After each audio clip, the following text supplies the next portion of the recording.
Donc, assalamu alaikum. Voilà, donc, je remercie la presse internationale et nationale. Nous avons couvrir cette conférence de presse des familles de détenus. Je suis Ali Koli, aîné qui famille Bodian Bounidiap au niveau du lycée Maurice de la Fosse. Donc,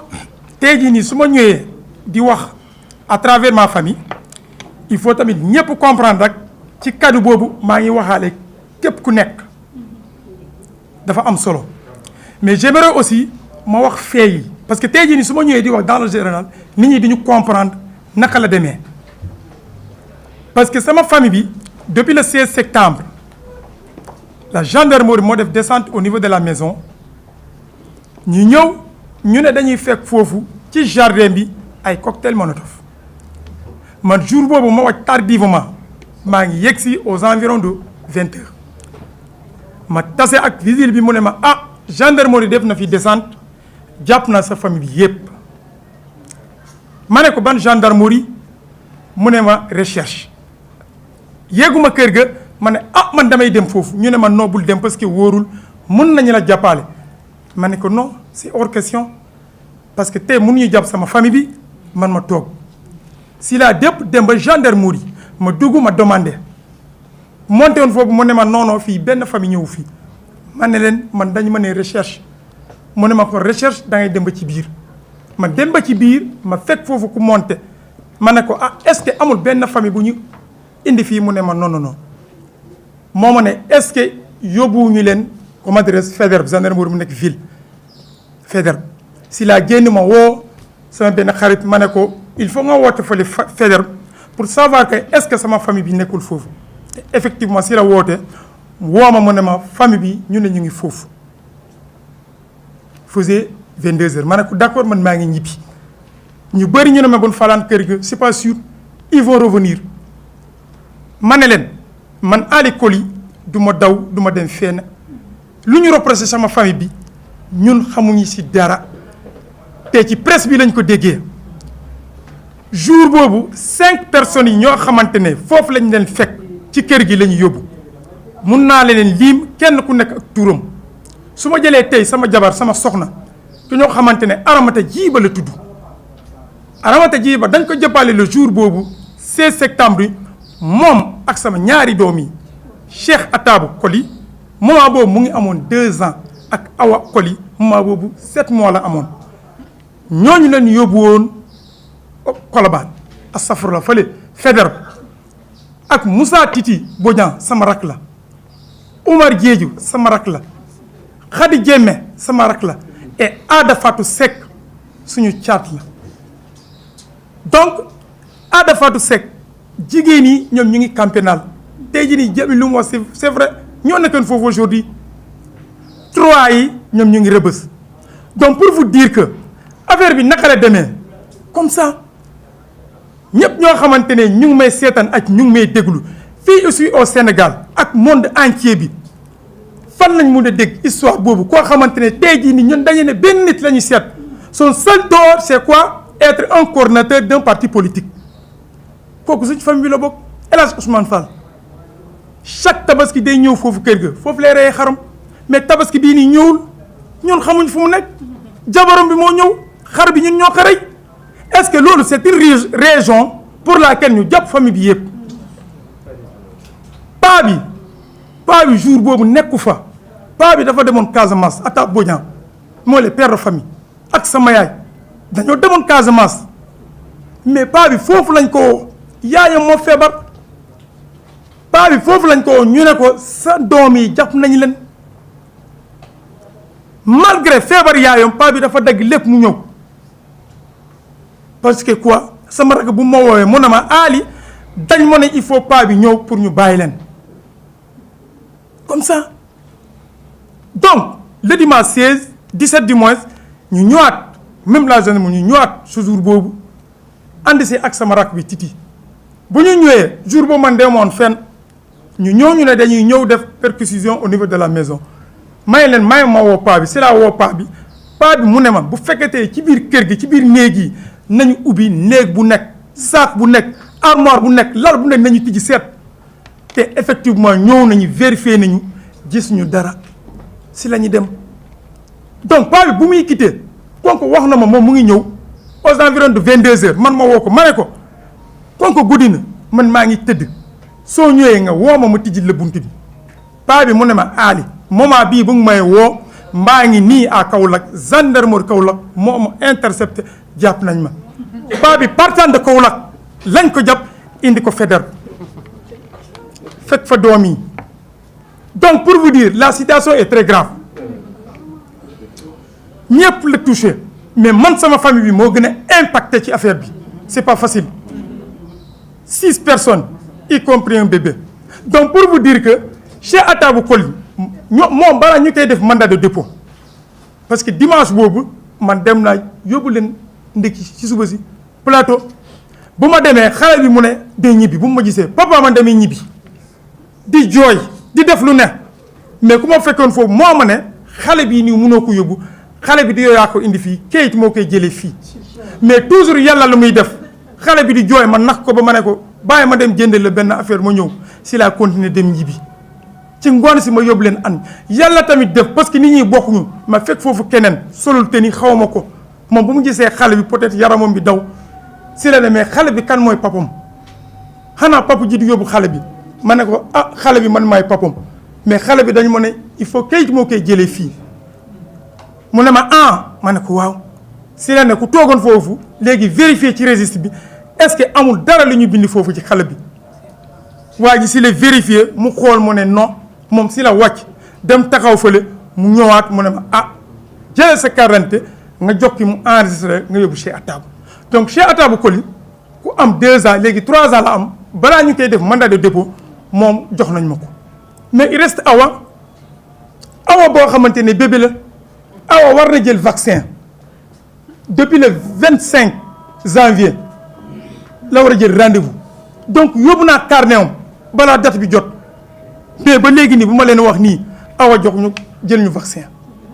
à chaque fois damay dem di laajte sama soxna lu mu wax mu ne ah dañ ko ne dinañ ko vacciner moom daf ma ne aali bul wax ma ne non mais c'est un bébé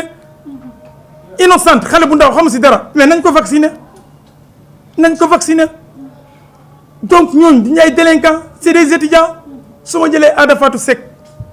2003 la juddu 2003 Ada Fatou Seck ren jii nii la war a def 2e année licence en même temps mu ngi def pétrochimie une formation yenn journalistes yi mën ngeen dem gëstu c'est pas facile gëstu leen Khady Diémé dafa am BT Khady defar papier pour dem Europe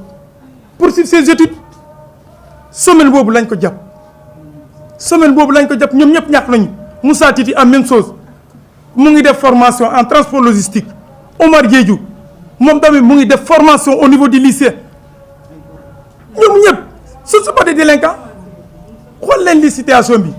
donc maa ngi interpellé ñëpp ak ñeneen famille mi ñoo xamante ne tamit dañu leen jàpp nañ leen libérer c'est pas facile donc en tout cas nañu libérer ñëpp loolu lay ñaan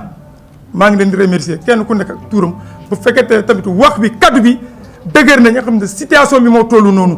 c'est pour cela vraiment il est temps aussi ma expliquer adduna bi affaire bi naka la demee voilà je vous remercie. je me dis que je m'appelle Ali Coly waxoon na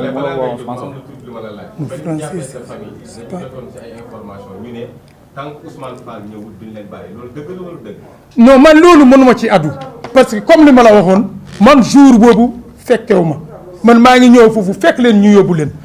donc ñëpp ñu koy wax ñoo xamante ne El Hadj Ousmane Fall oui ou non moi je ne sais pas lu ma xam mooy lan ñëw nañu kër ga fekk foofu noonu loolu ñuy wax fekk ñu ne dañu ne lii lañ fa fekk man mii xaw ma donc loolu sax du raison yéen jii nii supposons on prend un exemple yow nga def dara kenn gisu la on va prendre toute ta famille bi dafa war a payer par exemple supposons yow li nga def tout le monde en base de quoi En base de quoi? Affaire politique. Nañ ñi jàppale ñu nar a wax nañ ci wax ñu nar a wax nañ ci wax loolu moo taxoon vraiment mu ñu. Une version française très rapidement. C'est possible? C'est pas fort. D'accord. C'est bon. C'est Ali Koli. La responsabilité, elle est individuelle.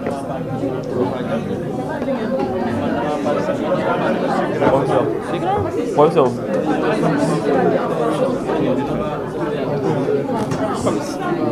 La responsabilité pénale, elle est individuelle aussi. Non, da ngay jël parole sama sëñ. Non, sama sëñ mënoo bañ a jël parole mënoo jàpp pour da ngay jël da ngay non doo saaga. D'accord. Est-ce qu'il n'a pas expliqué succinctement en français? Non, il ne parle pas français. Il ne parle pas français. D'accord.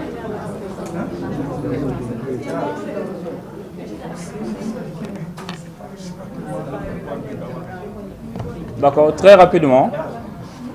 on fera la synthèse de notre conférence de presse. Sama sëriñ Cheikh Oumar Diagne buggal jël parole bi mais dañ koy forcer. Là c'est obligatoire parce que mënoo ñëw ba fii nga tudd Cheikh Oumar Diagne nga bañ a jël parole. Ça c'est au nom du collectif qu'on va lui forcer la parole. D'accord? Donc, en résumé, l'objectif de cette conférence de presse, c'est de dire à Macky Sall, celle qui lui sert de ministre de la Justice, qui est devenue aujourd'hui une calamité, qui est devenue aujourd'hui le symbole du mensonge, Aïssata Tall Sall. Aujourd'hui, tous les mensonges et tous les dégâts que l'État veut organiser, c'est celle qui nous sert de ministre de la Justice, qui vient justifier cela,